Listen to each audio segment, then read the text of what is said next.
لیکن اسے یہ بات دل ہی دل میں تسلیم کی کہ اس کی نظروں میں ایک نرم تاثر اور ایک احترام ہوتا تھا جو اسے اپنے شوہر کی نظروں میں دیکھنے کو کبھی نہیں ملا۔ میں معذرت چاہتا ہوں کہ میں نے آپ کی گفتگو سن لی۔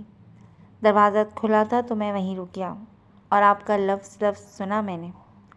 اس کی بات سنتی مہنور دھیرے سے چہرہ جھکا گئی تو اس نے سلسلہ کلام جاری رکھا۔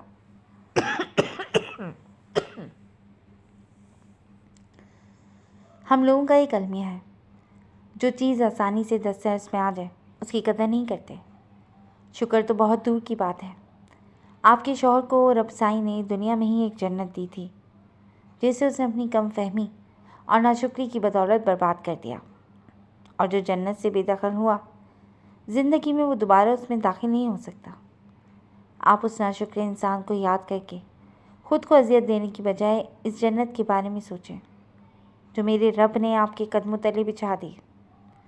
بہت خوش نصیب ہیں آپ، ورنہ تو کچھ بد نصیب ایسے ہوتے ہیں جو اس لازوال خوشی سے محروم رہ کر تل تل مرتے ہیں۔ آپ اپنی اولاد کو اپنی زندگی کا محور بنا لیں، پھر دیکھیں اس محور میں کوئی دکھ اور کوئی تکلیف نہیں ہوگی۔ آپ خوش رہیں تاکہ بچوں پر بھی اچھا اثر پڑے۔ اگر آپ یوں ہی روتی بسورتی نہیں تو بچے بھی روتے بسورتے ہی ہوں گے۔ اپنے ازلی دو ٹوک تحکم بھرے نرم انداز میں اسے رسان سے سمجھاتے آخر میں اس کے لہجے میں خود بخود شرارت کھلی تھی جس کی اسے خبر تک نہیں ہوئی، لیکن نورا کا منہ کھل گیا تھا کیونکہ اس کی اس طرح کی شرارت پر مبنی چند جملے صرف بہنام کے لیے ہی ہوتے تھے۔ بہنام کے بعد یہ دوسری انسان تھی جس کے لیے سراج کھوکر نے اپنا انداز بدلا تھا۔ مہنور کا چہرہ اس کی آخری بات سن کر خفت و شرم کے مارے سرخ انار جیسا ہو گیا۔ نورا، بیوی کو بٹھاؤ، ان کے لیے یوں ہی زیادہ دیر کھڑا ہونا ٹھیک نہیں، اور انہیں کھانا دے کر دوا وغیرہ دو تاکہ وہ آرام کر سکے۔ عدیل سرکار کھانا نہیں کھائیں گی، وہ صرف دودھ دیں گی۔ میں بھی باہر جا رہا ہوں، صرف ان کی طبیعت پوچھنے آیا تھا۔ وہ نورا سے مخاطب ہوتا اسے ہدایات دینے لگا تو اس نے زور و شور سے سر اس بات میں ہلایا۔ اس نے جانے سے پہلے ایک سرسری نظر سرخ پڑتی مہنور پر ڈالی جو اس کے منتخب کردہ لباس میں جھیپی جھیپی سی پر نور چہرے پر حیا کے رنگوں کے ساتھ سر جھکائے کھڑی تھی۔ وہ پلٹا تو اس کی نظروں میں ایک پل کو کوئی رنگ چھلکا تھا اور چہرے پر تبسم نے جھلک دکھلائی تھی۔ ہوا کے پنوں پر محبت کا ایک نیا باب لکھا جا رہا تھا۔ آس پاس مہک اٹھ رہی تھی، خوشبو بکھر رہی تھی۔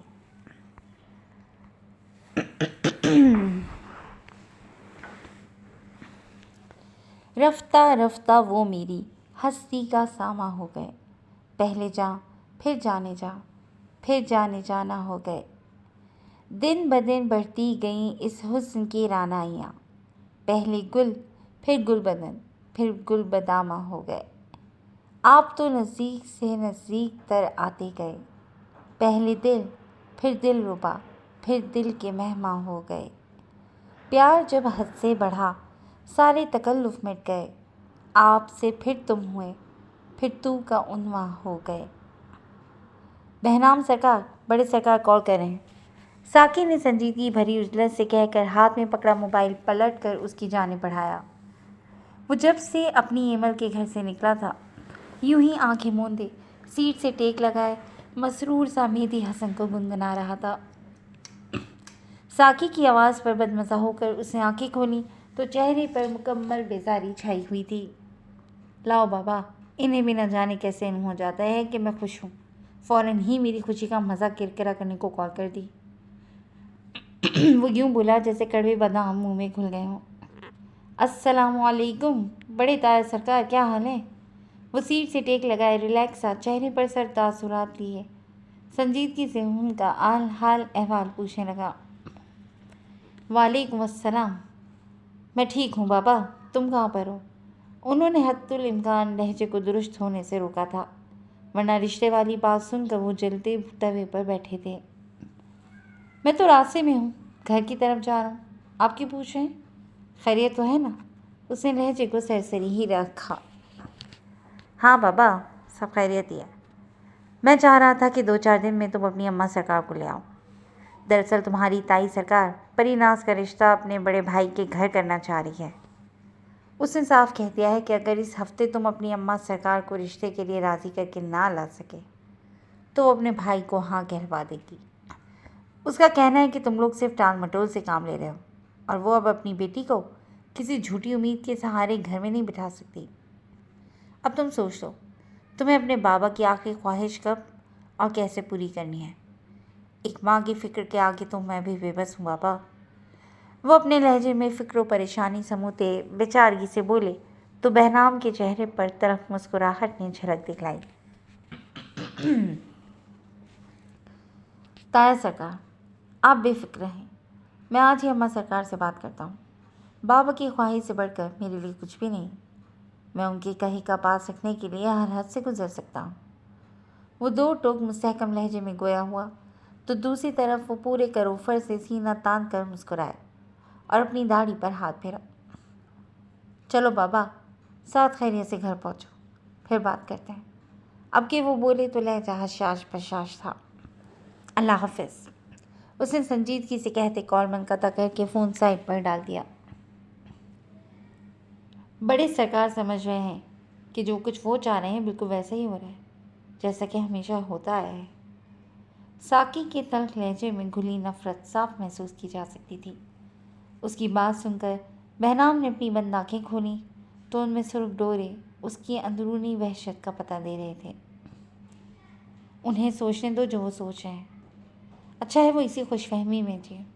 انہیں جب تک سمجھ آئے گا کہ وہ سب صرف کٹ پتلیاں ہیں اور ان کی ڈوریں میرے ہاتھوں میں ہیں، اس وقت پانی سر سے گزر چکا ہوگا اور وہ اپنے ہی کی بدعمالیوں کی گدلی مٹی تلے دھنس کر آخری سانسیں لے رہے ہوں گے۔ وہ سرد پتھریلے لہجے میں بولا۔ ساقی نے اس کی آنکھوں میں دکھتی سفاکی اور جنون خیزی پر ایک دم سے جھرجھری لی، لیکن دوسرے ہی پل بہنام کے تاثرات بدلے اور اب پھر وہ مسرور کیفیت میں چہرے پر دلکش مسکان لیے گنگنا رہا تھا۔ اس کی خوبصورت آواز گاڑی کی خاموشی میں دل فریب سانس چھیڑ کر کانوں میں رس گھول رہی تھی۔ ساقی بھی ہر فکر کو ذہن سے جھٹک کر اس آواز کے گداز پن اور سوز میں گم ہونے لگا۔ السلام علیکم اشفاق صاحب، کیا حال ہے؟ شبنم کا چچا جو لاؤنج میں بیٹھا ان کا انتظار کر رہا تھا، انہیں آتے دیکھ وہ مؤدب سا اٹھا اور ادب سے گویا ہوا۔ وعلیکم السلام، میں الحمدللہ ٹھیک ہوں، تم بتاؤ کیسے ہو؟ بیوی بچوں کا کیا حال ہے؟ وہ خوش دلی سے اس سے مصافحہ کرتے اپنے ازلی حلیم انداز میں استفسار کرنے لگے اور انہیں بیٹھنے کا اشارہ کر کے خود بھی ان کے سامنے والے صوفے پر بیٹھ گئے۔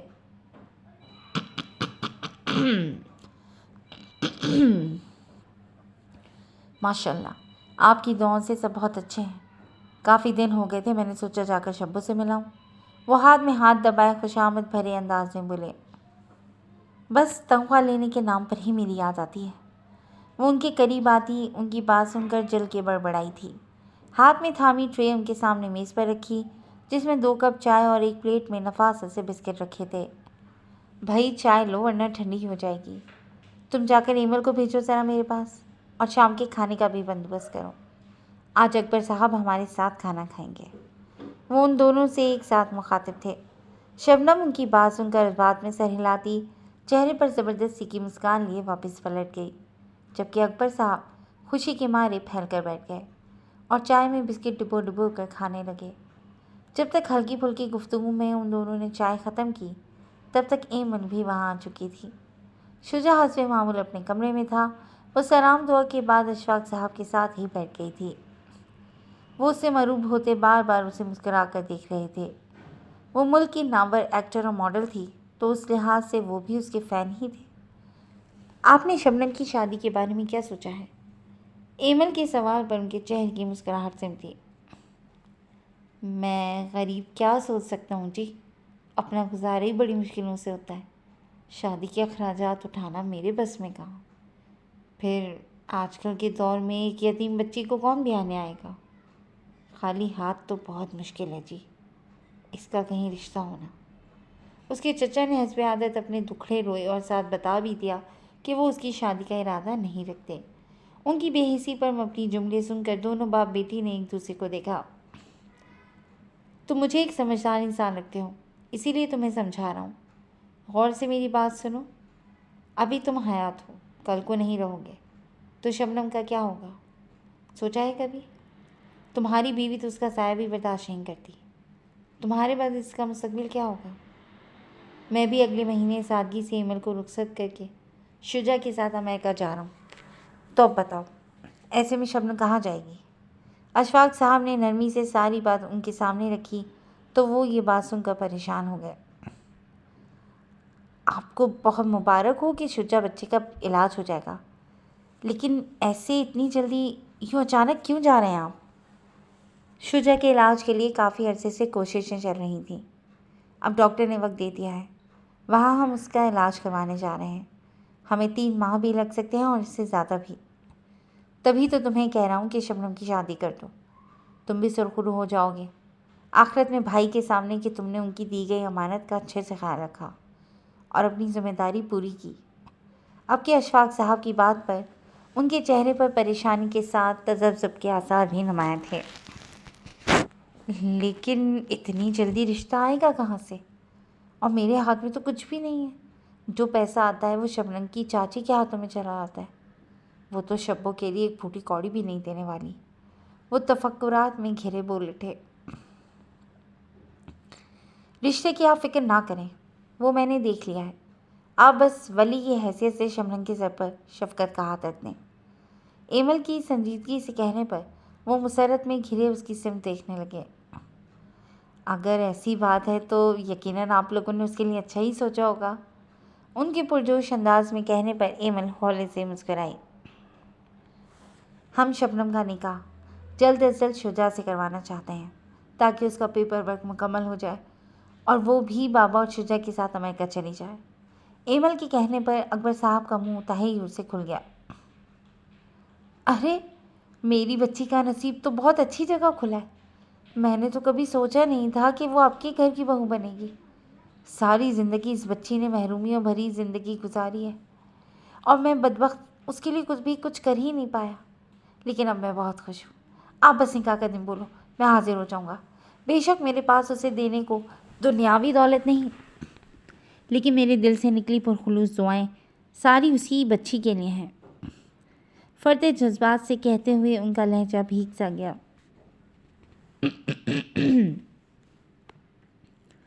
شبنم کو بھی بس تمہاری دعاؤں کی ہی ضرورت ہے۔ اشفاق صاحب کے کہنے پر وہ اس بات میں سر ہلا کر مسکرا دیے تھے۔ ایمل اٹھ کر مٹھائی لے آئی اور سب کا منہ میٹھا کروانے لگی۔ شجاع کو البتہ ابھی اس معاملے کی بھنک نہیں لگنے دی تھی۔ رات کو یہ مورکہ ایمل نے سر کرنا تھا۔ کچھ دیر بعد ڈنر بہت اچھے ماحول میں کیا گیا۔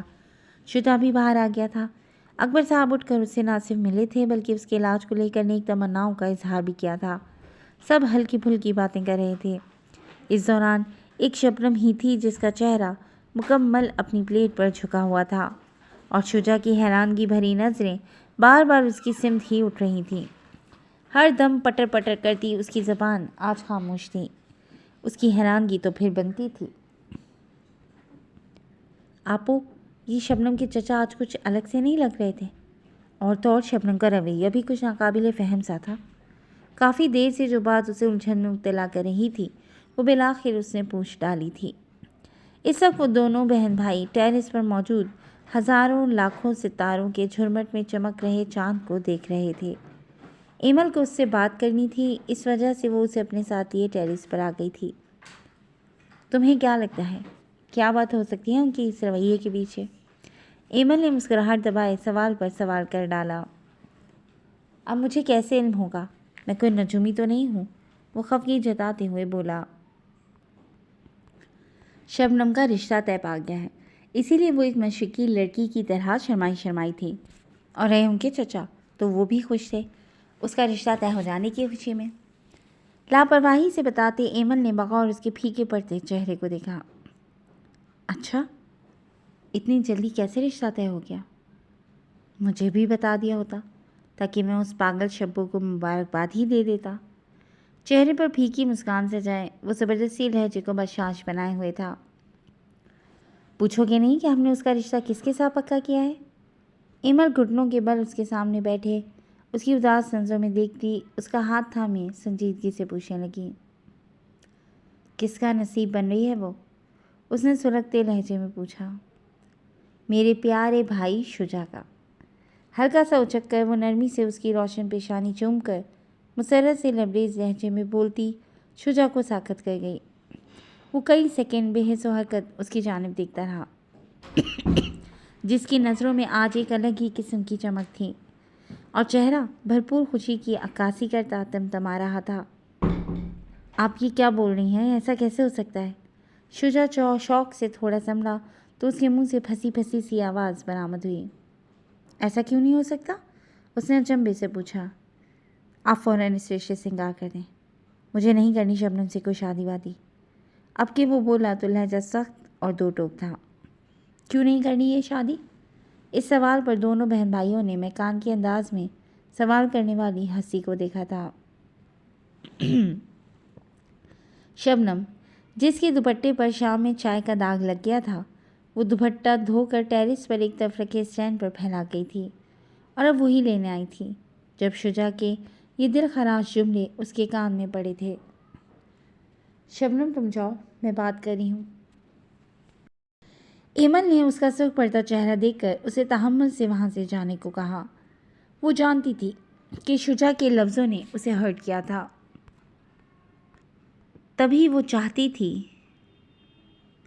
کہ شبنم وہاں سے چلی جائے تاکہ وہ کھل کر اس انکار کی وجہ جان سکے۔ نہیں آپو، اب میں یہاں سے کہیں نہیں جاؤں گی۔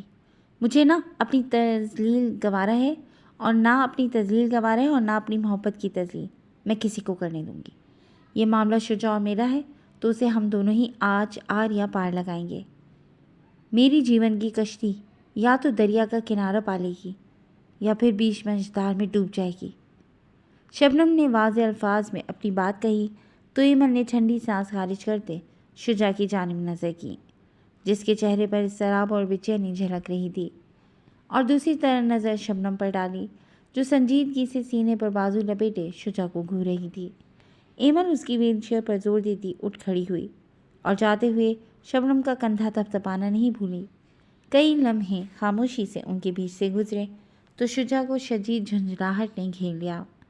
اب وہ غصے میں اسے کچھ بولتا کہ شبنم کی جانب سے پوچھے گئے سوال پر اس کا دماغ بھگ سے اڑا۔ تم مجھ سے اس لیے شادی نہیں کرنا چاہتے کیونکہ میں تمہاری طرح خوبصورت نہیں ہوں، یا پھر تم مجھے اس گھر کا فرد نہیں ایک نوکرانی مانتے ہو؟ اس نے بولتے ہوئے سسکی بھری اور سلسلہ کلام پھر سے جوڑا۔ اور بھلا نوکرانی سے بھی کوئی شادی کرتا ہے؟ میں پاگل محبت کے رنگوں میں گم ہو کر اپنی حیثیت ہی بھلا بیٹھی تھی۔ اچھا ہوا تم نے مجھے جگا دیا۔ جتنی تیزی سے وہ بول رہی تھی اس سے کہیں زیادہ تیزی سے اس کی آنکھوں سے آنسو بھی بہہ رہے تھے۔ شجاع اس کی درگور حالت پر تڑپ اٹھا اور جلدی سے اپنی ویل چیئر اس کے نزدیک لا کر روک کر اس کا ہاتھ تھام لیا۔ مجھے تمہاری ہمدردی نہیں چاہیے۔ وہ جھٹکے سے اپنا ہاتھ چھڑواتی درست دبے دبے لہجے میں چیخی تو شجاع کے ماتھے پر بڑھ پڑے۔ میں کیوں تم سے ہمدردی جتانے لگا؟ نہ تم معذور ہو نہ لاچار، یہ صرف تو مجھ میں پائی جاتی ہے۔ تو پھر میں یہ سمجھوں کہ جس جذبے کو تم اپنی محبت سمجھ رہی ہو وہ محض ایک ہمدردی ہے؟ شجاع بھی ایک دم تلخ ہوا۔ خبردار، میری محبت کو ہمدردی کا نام دیا، وہ خونخوار لہجے میں دھاڑی۔ تم بھی تو میری محبت کو ہمدردی کہہ کر اس کی توہین کر رہی ہو، وہ بھی جواباً غرایا۔ ہاں بس رہنے دو، محبت ہوتی تو کبھی اس رشتے سے انکار نہیں کرتے۔ اب کہ وہ تڑک کر بولی۔ محبت ہے تبھی انکار کر رہا تھا۔ تم ایک مکمل لڑکی ہو، تمہیں تو تمہارے جیسا مکمل شخص ہی ڈیزرو کرتا ہے۔ اب کہ وہ بولا تو لہجے میں بے بسی رچی تھی، ساتھ دکھ کی آمیزش بھی شامل تھی۔ شبنم یوں ہی کھڑے سے اس کے قدموں میں بیٹھ گئی اور اپنا سر اس کے گھٹنوں پر رکھ دیا۔ میری نظر سے دیکھو تو میں نامکمل ہوں، مجھے اور میری ذات کو صرف اور صرف تم مکمل کر سکتے ہو شجاع۔ میری جوانی کا اولین خواب ہو تم، میری پہلی اور آخری محبت۔ جب میں اس گھر میں آئی تھی تو تمہیں دیکھ کر پہلی بار میرا دل دھڑکا تھا۔ تمہارے آنکھوں کے رنگ مان پڑ چکے تھے اور اسی وقت یہ حسرت میرے دل میں انگڑائی لے کر بیدار ہوئی کہ میں ان آنکھوں میں دنیا کے سارے رنگ سجا دوں۔ میری محبت پہلی نظر سے شروع ہوئی تھی اور اب تو وہ محبت میری رگ رگ میں لہو بن کر دوڑتی ہے۔ اگر تم نے مجھے چھوڑ دیا اور اپنایا نہیں تو قسم کھاتی ہوں اسی ٹہری سے کود کر اپنی جان دے دوں گی۔ اپنا حال دل لفظوں کے موتیوں میں پروئے وہ مسرور سی تھی، لیکن اس کے آخری جملے نے شجا کا دماغ گھما ڈالا۔ اس نے شدید غصے میں اس کی چھوٹی گدی سے پکڑ کر سر اونچا کیا۔ آئندہ ایسی بکواس مجھ سے مت نکالنا۔ جب تک کہا نہیں تھا تب تک تو ٹھیک تھا، لیکن آج سے ابھی سے تم میری ہو، سو خود کو میرے لیے بے حد سنبھال کر رکھنا۔ وہ اپنی ہری آنکھوں میں غضب لیے اسے باور کروا رہا تھا۔ اس کے لہجے کا جنون اور آپس کی قربت پر شبنم کا دل کن پٹیوں میں دھڑکا تھا۔ دونوں کے چہرے بے حد نزدیک تھے۔ شبنم جو کچھ دیر پہلے دلیر بنی ہوئی تھی، اس وقت اس کی قربت میں سانس تک نہیں لے پا رہی تھی۔ اس کی حالت کے پیش نظر شجا کے لبوں پر مسکراہٹ کھلی۔ وہ ہلکا سا جھکا اور اس کی بے داغ شفاف پیشانی کو اپنی محبت کے پہلے لمح سے معتبر کر دیا۔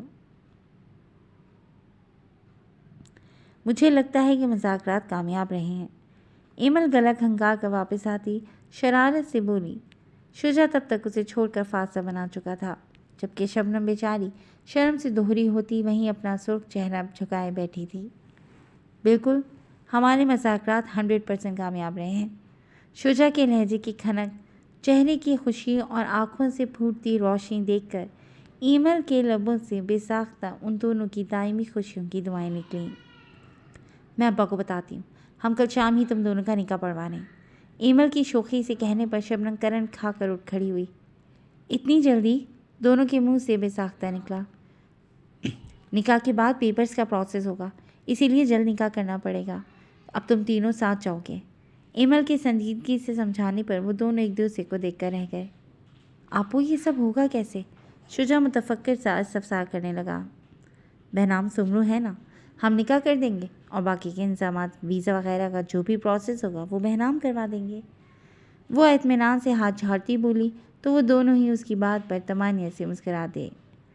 واقعی جیجو ہے نا، ہمیں فکر کی کیا ضرورت؟ شبنم کے معنی خیزی سے کہنے پر شجا نے شرارت سے کہہ کر لگایا تو ایمل جھیپ کر انہیں گھورنے لگی۔ رات بہت ہو گئی ہے، چل کر سوتے ہیں، صبح بہت کام ہے۔ دھیمے سے مسکراتی وہ ان دونوں سے مخاطب ہوئی۔ اس کی بات سن کر وہ دونوں جھٹ اس کی بات سے اتفاق کرتے اس بات میں سر ہلا گئے۔ جی دوستوں، آج کے لیے بس اتنا ہی۔ کیسی لگی آپ کا آج کی ایپیسوڈ؟ یقیناً پسند آئی ہوگی۔ ہمیں اپنی کمنٹ سیکشن میں قیمتی رائے سے ضرور آگاہ کیجیے گا اور جڑے رہیے گا کلاسک انٹرٹینمنٹ چینل کے ساتھ، جہاں بہت جلد ہم ایک نئی ایپیسوڈ لے کر حاضر ہوں گے۔ ٹل دین ٹیک کیئر اینڈ اللہ حافظ۔